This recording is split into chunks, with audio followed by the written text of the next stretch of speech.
Hello everyone and welcome to this week's Wet News Wednesday. I'm Catlin and this is what's been going on in the world. Starting us off this evening, President Obama has officially vetoed the Keystone XL pipeline.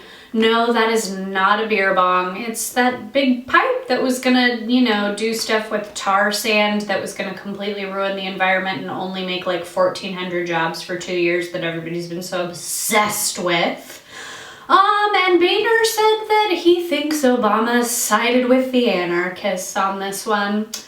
Well, Johnny, if not wanting to murder the environment makes me an anarchist, so be it. Some people just want to watch the world burn, or haven't you seen Batman?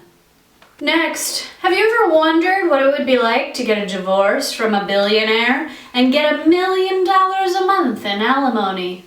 Andia's Griffin is hoping for just that, and she has $2,000 a month allocated for stationery.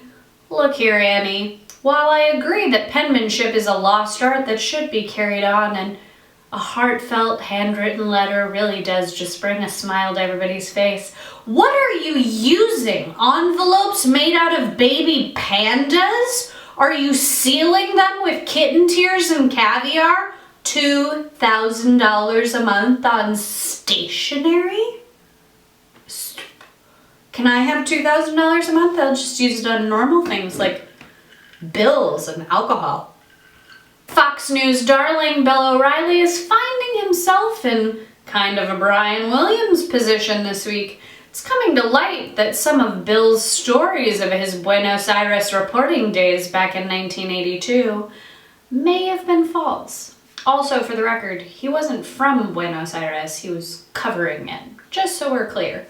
And Bill is coming out like you'd expect him to, guns blazing. He's not taking it sitting down. He's coming at you with everything he's got. Why? Because his boss is the Koch brothers. Daddy, they're being mean to me. Kill them, please. What must it be like to have Oprah wipe away your tears? Or to be wrapped in a warm embrace by Mary Poppins herself, Julie Andrews? These were just some of the thoughts everybody had at this past Sunday's Oscar telecast, hosted by a sometimes pantless Neil Patrick Harris. The Oscars is always a fun event. People are fancy, people are crying for good reasons. And the winner of this year's Oscars was the speeches, which are usually just boring and full of the names of lots of agents and stuff that nobody knows about. But seriously, speeches this year were on point. You know it's going to start off well when J.K. Simmons tells everybody to call their parents. That's just good, sweet advice. And then you had John Legend and Common saying that the reason they won Best Song is because Selma is now and Black Lives Matter. All lives matter, let's get serious. And then you had Patricia Arquette talking about wage equality for women. And Meryl was eating it alive from the front row. It was adorable. I'm living for it. They're gifts. Download them. They're fantastic. And then finally you had Alejandro Inarritu, who won for Best Picture and Best Director for Birdman, talking about immigration. Can it get any better than that? It can, because Graham Moore, who won for Best Adapted Screenplay for The Imitation Game, revealed in his Oscar speech that he almost gave up on life at one point. Like, no coming back from it. And he just urged everybody to stay weird and keep trying, which is what I'm trying to do. Maybe someday I'll be somewhere a little bit fancier than this bathtub. But for right now, I'd just like to congratulate my fellow redhead, Julianne Moore, on her well-deserved, finally, Oscar win. Next up, we have a Russia update. That's right, it's a quick one too. Putin's in France talking about the ceasefire with Ukraine. Why? Because he's too broke to keep fighting anyone. He's so broke he might have to go shirtless involuntarily. He's that broke. The ruble, not so good.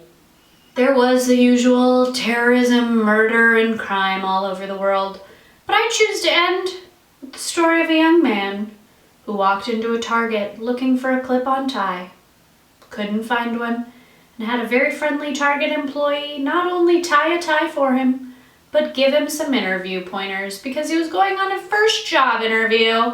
And that, my friends, is a heartwarming American story.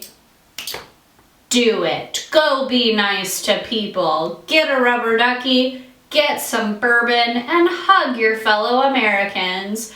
Please subscribe to our YouTube channel, and always remember, if you can't make good decisions, make safe ones.